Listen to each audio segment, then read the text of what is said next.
The UN just launched a brand new website, and its address is literally UNNWO.org. And to be honest with you, I thought that this was fake news when I first seen this, but it is real. But I'm going to briefly read the About section from the UNNWO.org website. It says, the United Nations New World Order Project is a global high-level initiative to advance a new economic paradigm and the new world order for humankind, which achieves the UN's global goals for sustainable development by 2030. This is a controlled demolition of the global economy, and when they're talking about a new paradigm here on their New World Order website, the UN's New World Order website, they're talking about a new economic paradigm. I mean, this is massive. Recently, we have seen the CDC go door to door in Atlanta, Georgia, to conduct what they call a zero prevalence survey. Officials randomly selected houses, they say, and were drawing blood for antibody tests while conducting a questionnaire. In one of our previous discussions, we covered the Rockefeller Foundation's document titled Scenarios for the Future of Technology and International Development. This document is from 2010, and we focused on the portion titled Lockstep, which laid out a scenario involving a global pandemic, which ultimately came to the conclusion that the only way to mitigate a global pandemic was by using China's hardcore authoritarian police state lockdown as the model worldwide. And now here we are today, as we find ourselves in this exact scenario. Is this just a coincidence? I think not. But just about a month ago, on April 21st, the Rockefeller Foundation released another document titled National COVID-19 Testing Action Plan, Pragmatic Steps to Reopen Our Workplaces and Our Communities. Now, in this document, they focus on America, but make no mistake, this is a global operation, and it's not like these governments are, around the world, and these governors and these politicians are all coming up with the same exact plans and the same exact strategies and implementing them at the exact same time, all by chance. They are following a blueprint, or so it would seem. And so far, the Rockefeller Foundation has been providing the framework. Now, Helen, we're going to take a close look into what the social engineers have in store for us in this document. I know you've had time to review it, and overall, the narrative is pretty much the same, what we've been seeing for weeks now from people like Bill Gates, that this testing, tracking, and vaccination is our only way to return to normalcy. That's the overall narrative of this document. As we see here in a quote, instead of ricocheting between an unsustainable shutdown and a dangerous, uncertain return to normalcy, the United States must mount a sustainable strategy with better tests and contact tracing and stay the course as long as it takes to develop a vaccine or a cure. Now, in another quote from the document, quote, the plan also includes launching a COVID community healthcare core so every American can easily get tested with privacy-centric contact tracing, a test data commons, and digital platform to track COVID-19 statuses, resources, and effective treatment protocols across states, and be a clearinghouse for data on new technologies, going on to state that they need to recruit at least 100,000 to perhaps as many as 300,000 people to hire them to undertake this vigorous campaign of test administration and contact tracing, end quote. Now, it is extremely interesting to see them say that to include effective treatment protocols, whatever that is, and which will likely include vaccines. And we'll find out here eventually as these as these contact tracing programs roll out. But Helen, I know that was quite a bit right there, but you recently partook in a contact tracing training program. So before we get more into this document, I want to hear more about your experience about this contact tracing training program. Who was hosting it, and how did you find out about it? Well, it's available on Coursera for free. I saw a link somewhere online. Somebody was talking about it on Twitter, and I wanted to see, okay, so they're going to have this snitch corps recruited from the various people that they've put out of work, millions and millions of them. They'll have no shortage of people to hire. But I wanted to see, obviously, I'm not going to become a professional snitch. I wanted to see what the professional snitches were going to be using as their playbook. So it's hosted by Johns Hopkins, of course. They've got one of these nice little blonde epidemiologists giving you the orders and giving you the directives. Basically, they put the most unappealing messages in the most visually inoffensive or visually non-threatening packages. So she's telling you about how and you have to parrot back to them in between modules whatever they say. So if they tell you that the virus came from a bat, and one of the options on the quiz is came from a lab, you can't press claim from a lab. You have to press came from a bat. So it goes on and talks about how scary the virus is, how it will kill everybody, and the only thing that can stop it is by people obeying the directives of public health officials. And they make a big point of saying that contact tracing is a storied, constantly used thing that everybody's done since time immemorial. And they repeat it so many times that it actually kind of approaches self-parody. I'll play this for you. Contact tracing is a very common public health tool. It's important for stopping the spread of COVID-19, but it's used every day by public health to protect the health of the public. Contact tracing protects the health of people because if we can limit contact between infectious people and others. Well, that's basically it. The point was contact tracing is used every day by public health officials to protect the health of the public.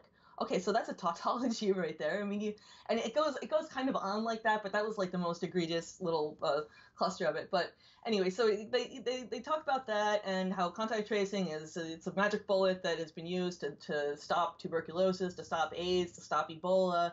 And saying that it's used every day, for one thing, is a bit of exaggeration. Obviously, that's not really the case. But they point out that if one person intervenes and stops one person from passing on the disease, then the size of the epidemic will shrink much impressively, and you can make a difference, and you can stop this evil virus from taking civilization by storm. And then they explain a few, they redefine a few other terms like privacy, confidentiality, autonomy. And these terms, they give the legal definition, and they talk about how you have to respect people's confidentiality. You can't be spreading the medical information ever, except when there's a virus. And autonomy is probably the most interesting one. I'll play that too. Whoops. Yeah, it's pretty, like, I know the word Orwellian is a little overused these days, but. Next, let's talk about autonomy. Autonomy legally means the right of a person to make their own decisions. It's also known as the right to self or as agency. And what this really means is that each person can make their own decisions. This is true unless the decisions they make or the things they do can harm someone else. And we all know that this is true. And in the case of contact tracing, it means that people can make their own decisions, but if they're not isolating themselves or not quarantining themselves, that could harm someone else. It does put other people at risk. So they do have some limits on their autonomy or their ability to make their own decisions within the context of contact tracing. So you get the picture, basically.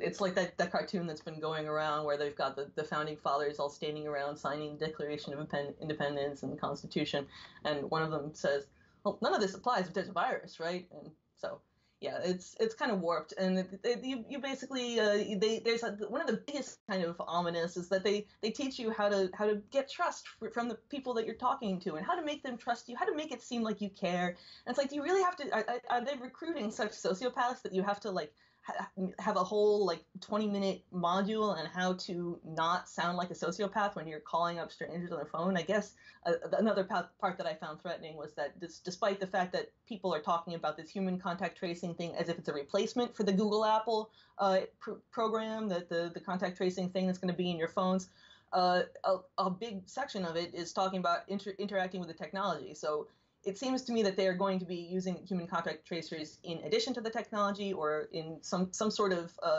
simpatico situation there.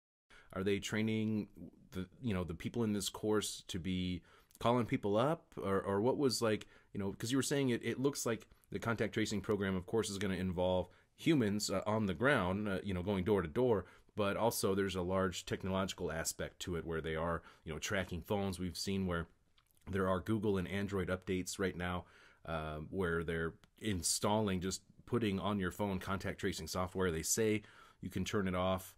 I've turned it off on my iPhone, but I've seen someone like Vin Armani, for example, who apparently has a Google phone, he was tweeting out that he was unable to turn his off. When you get a positive coronavirus test, your name and information goes into some health department database, and then they send that information to the contact tracers, or at least the low-level contact tracers, whatever the position that I did the training course for is supposed to do. So it's supposed to be centered on phone calls. They're not going to have, or at least this position is not going to be walking around knocking on doors. But if they do make a point of saying if the person is unwilling to comply with quarantine measures or seems resistant in any way, you have to report it to your supervisor. So presumably the supervisor is the one who will send in the shock troops for those who don't feel like complying. However, there was, as I said, a module centered around interacting with the technology. So I believe that what they're intending to do is they have multiple tiers of like compliance. So there's the people that you can convince to stay in their homes by just talking to them and establishing a rapport with them and getting them to believe that you actually have their best interest in mind. Those people can be left alone, and they'll probably have the thing in the phone so that they can decide whether or not they've actually obeyed you and left their house. And then the next level is the ones that are going to require a special in-person visit. But then the app itself would be like kind of a backup thing just to make sure that everybody's staying in line. And whenever the app is ready, I'm assuming that they'll have the contact tracers that call up on the phone being able to check up in person whether or not the person is compliant. So yeah, there's multiple levels of covering for disobedience, covering for people trying to pretend that they're complying but not actually complying. And it's just because one of the things that I wondered initially was how are they going to make people answer the phone? I mean, who answers the phone for some random number, especially if they know that they're going to be contacted by some like government-funded schmuck who wants to snitch on them? So that answers that problem. But yeah, it's an interesting course. I would actually advise people, if you have some free time, go through it. It's free. You can. I think it would be really interesting and now I don't know if this is possible because there's going to be tens, if not hundreds of thousands of these people per city, but it would be an interesting monkey wrench to do if you could get a bunch of like right-minded individuals, and not right-minded in the sense of right according to them, but like intelligent, dissidents to just monkey wrench the thing. One of the other interesting parts that I forgot to mention is that they make sure that that you're not supposed to, like, say you have a friend or a family member who's about to get a phone call, and you know this because you have insight into like who's been infected and who they've been near. You're not allowed to warn your friend or family member, don't go to that person's house because they have the virus or they've been exposed to the virus. You're not allowed to do that, supposedly. Now, this is what I've been talking about for a while about alienation. They want people to just disconnect from their friends and family, or to believe that their primary loyalty is to the state, to their contact tracing job that they've had for a week, to anything but like the genuine connections that a person builds up through life. And I thought that was really insidious, because the Rockefellers are telling us that we cannot return to normal until we start snitching. And I mean, who are they to tell us exactly anything? I don't know. Maybe it's just me, but I don't really trust the guys that predicted this 10 years before it happened. Well, absolutely. And it's also, if we look at history, for example, people within these organizations and agencies and including government agencies are typically surveilled even more so than the general public, because they do have access to information. Of course, they're going to deem it in a way to, they're trying to protect privacy and, of course, and everything like that. But we all know that they're not concerned about our privacy at all. So it'll be interesting to see what kind of counterintelligence type of operations they'll have surveilling their own contact tracers who do have access to some of this information. Now, getting back to this document, they also talk about the need to expand testing to 30 million tests a week. And they also talk about how they want to have a real-time database platform, basically, that'll be able to be accessed across different agencies and law enforcement. They also say they want to be able to test every American at least once a week. I mean, we all know by now probably of the Tanzanian president who sent in the fruit and the goat, and they both came back positive for the virus. So it's like this is theater. This is security theater. This pandemic theater. One of the classes they're going to recruit the contact tracers from is, at least the Rockefeller Foundation paper at least says, a National Guard will be filling in the gaps. So they use National Guard in Texas to go from door to door and look for it was something like the New York and Rhode Island situation where they were going to be going around to Rhode Island looking for New Yorkers that were hiding up there. But in Texas, they also were going to be going to people's homes who they suspected of being of having come into contact with people with the virus.